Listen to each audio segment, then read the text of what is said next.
Salut tout le monde, j'espère que vous allez bien. Je suis trop contente de vous retrouver aujourd'hui dans cette nouvelle vidéo. Vous l'avez vu, aujourd'hui on va attaquer les tendances couleurs de cet automne-hiver. C'est une vidéo qui m'a beaucoup été demandée. En partant toujours des défilés, on va voir quelles sont les couleurs qui sont le plus revenues, celles qu'on retrouve d'ores et déjà dans nos boutiques de prêt-à-porter et comment les marier à d'autres couleurs du quotidien. On commence maintenant. Qui dit vidéo couleur dit traditionnel conseil de ma part sur comment intégrer facilement une couleur en particulier à ses looks, comment adopter une tendance sans que ce soit trop envahissant. La manucure, bien évidemment. Adopter une couleur en particulier sur ses ongles, ça va avoir plusieurs avantages. Numéro 1, comme je vous dis, ça peut être la petite touche de fantaisie à apporter à un look de tous les jours. Ça peut être une façon assez discrète et élégante d'adopter une couleur tendance, de se tester sur une couleur en particulier. Et en même temps, la manucure, ça a toujours un rendu on ne peut plus soigner. Donc, on mélange tout plein de choses qui peuvent être intéressantes. On n'est pas obligé d'adopter une tendance spécifiquement sur du vêtement ou de l'accessoire.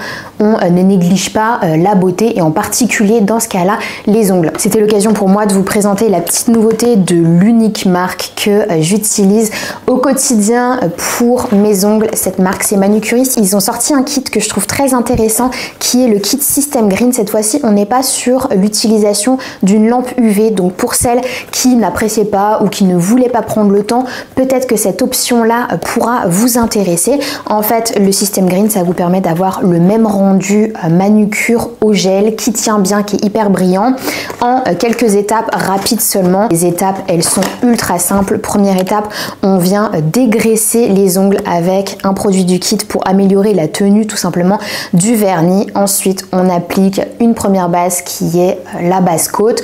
Ensuite, on applique 1 à 2 de préférence pour que ce soit bien intense en couleur de touche de couleur de notre choix. On vient mettre par-dessus le top coat et on termine avec des petites huiles séchantes qui viennent en même temps hydrater l'ongle. Donc un super combo qui permet d'avoir une manucure comme chez un professionnel. Vous savez que moi j'adore le manucure à la maison, donc ce système me convient parfaitement. Je vais vous mettre un lien en description avec mon code promo si jamais ça vous intéresse. Là j'ai misé sur un bordeaux qui pour moi est une couleur ultra chic et on va le voir juste après, une couleur tendance.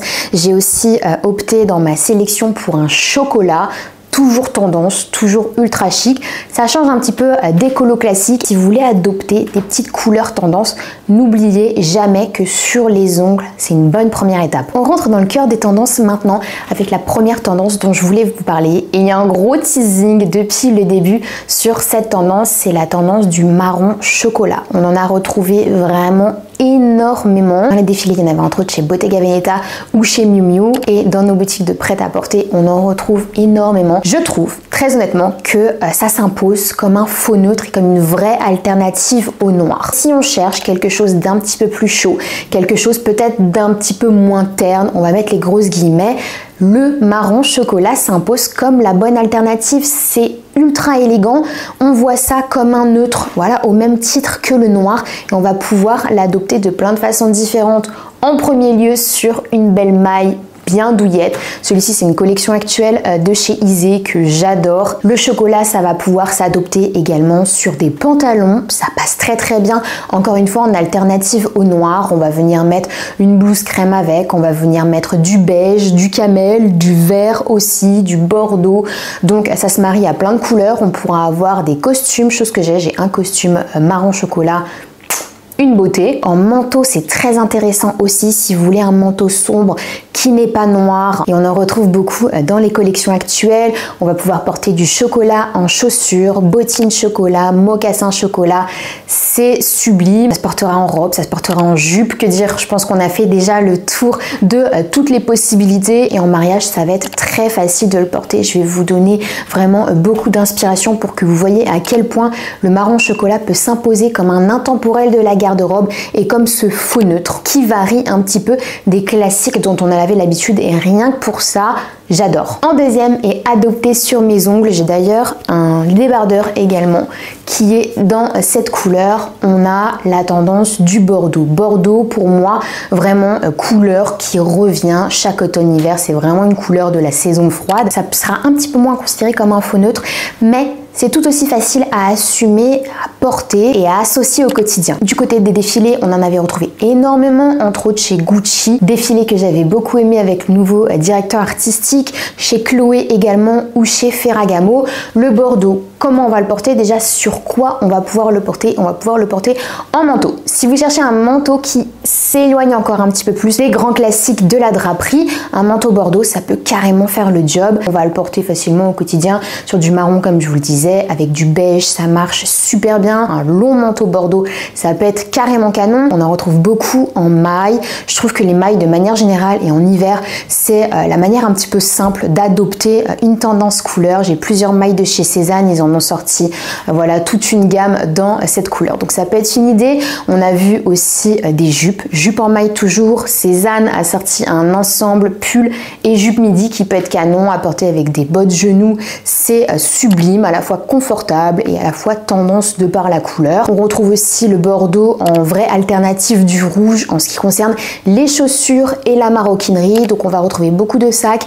On va retrouver des babies bordeaux. Comme il y a énormément de babies rouges, on le verra par la suite, on pourra avoir la teinte un petit peu plus sombre et peut-être plus passe-partout en bordeaux. Donc voilà, cette fois-ci on est vraiment dans l'alternative au rouge, quelque chose de plus éteint, peut-être de plus facile à assumer. J'adore, c'est terriblement élégant. Donc ça pour moi ça fait partie des petites couleurs qui changent des vrais neutres mais qui peuvent quand même être traitées comme telles. En troisième, on continue donc sur le rouge vif cette fois-ci. Du rouge vif, on en a retrouvé entre autres chez Courrèges et chez Givenchy. La façon dont les grandes maisons ont traité le rouge vif, c'est en total look. Donc vraiment de la tête aux pieds. Et parce que le rouge vif peut être assez compliqué à sortir, ce que je vous conseillerais, c'est d'être soit sur de la maroquinerie ou de l'access, soit sur de la maille. C'est selon moi les façons les plus simples d'adopter le rouge. Une petite maille rouge, on la met avec le moindre jean, des bottines en daim camel, on vient mettre son manteau par-dessus, la faire plier, ça fonctionne. Ou alors en chaussures, ça peut être le moyen parfait de booster un look automne-hiver. On a un total look jean, on vient mettre une paire de babies rouges, c'est sublime. On a un jean, une maille classique, on vient mettre une paire de chaussures rouges, ça fonctionne. Je serais plutôt sur des chaussures qui sont assez ouvertes. Donc on va voir comment on pourra les porter en hiver, mais c'est vrai que bottines rouges, je trouve que c'est plus fort et c'est peut-être moins flatteur que par exemple une paire de babies, une paire de ballerines à bride. En rouge, j'ai essentiellement des babies ou des ballerines. C'est vrai que des bottines, j'en avais une paire il y a quelques années et j'ai fini par la donner parce que je ne la portais tout simplement pas.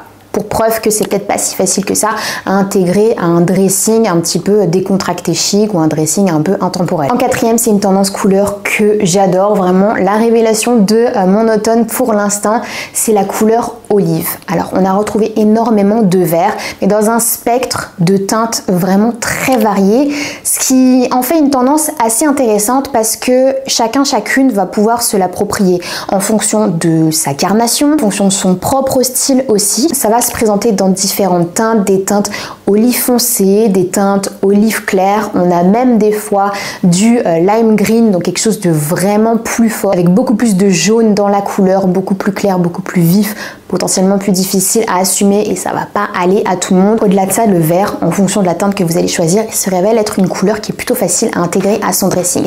Ça fonctionnera avec beaucoup de teintes de denim. En vert, si je dois vous faire un petit inventaire de ce que je possède pour l'instant, j'ai plusieurs vestes en vert. J'ai deux vestes vintage de chez Barbour, donc là c'est un vert assez passé de manière générale, un peu campagne que j'adore. J'ai un pull avec foulard intégré en kaki clair de chez Zara qui plaît beaucoup quand je le montre sur Instagram. Je le porte aussi avec du jean. Franchement, ça fait son petit effet. J'ai acheté une écharpe chez Cézanne récemment. Je me suis dit pour booster un petit look un peu classique, je viens enrouler une écharpe. C'est une astuce aussi, miser sur des écharpes dans des couleurs tendance. Je viens juste enrouler l'écharpe sur mon look et j'ai adopté la tendance facilement et surtout ça réveille mon look sans le moindre effort. Et si vous voulez faire des combos couleurs qui sont un petit peu plus poussées, ça marchera très bien avec de l'orange, ça marchera très bien avec du rose pâle. Autre tendance qu'on va aborder avec du bordeaux. On va avoir pas mal d'occasions pour porter cette couleur tout au long de l'automne-hiver. Je vous le disais, et c'est ma cinquième tendance couleur pour cet automne-hiver,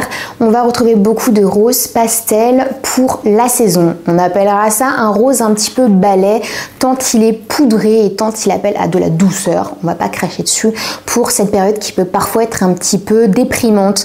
Donc on en a retrouvé entre autres chez Jil Sander, chez J.W. Anderson et chez Prada. Prada qui avait fait toute une suite de silhouettes très baby doll ornées de plein de nœuds qui a donné naissance à la tendance dite coquette. Donc là on rentre clairement dans cette tendance là. Le rose pastel, même si on a tendance à le retrouver facilement d'une année sur l'autre, je trouve que c'est pas la couleur la plus facile à aborder, surtout en automne-hiver. Qu'est-ce qu'on va bien pouvoir choisir en rose pastel qui fera pas trop régressif, qui fera pas trop naïf, qui pourra avoir ce rendu quand même un minimum mode. Si on cherche à garder un dressing quand même un petit peu mature, ce qu'on pourra adopter en rose pastel facilement, comme je vous le disais, c'est la maille. Ça passe avec tout, ça ira très bien avec ce type de couleur en pantalon pour un rendu un petit peu formel. Ça peut aller avec du jean, mais là pour le coup je trouve que c'est vraiment très classique. Ça peut ne pas être très stimulant.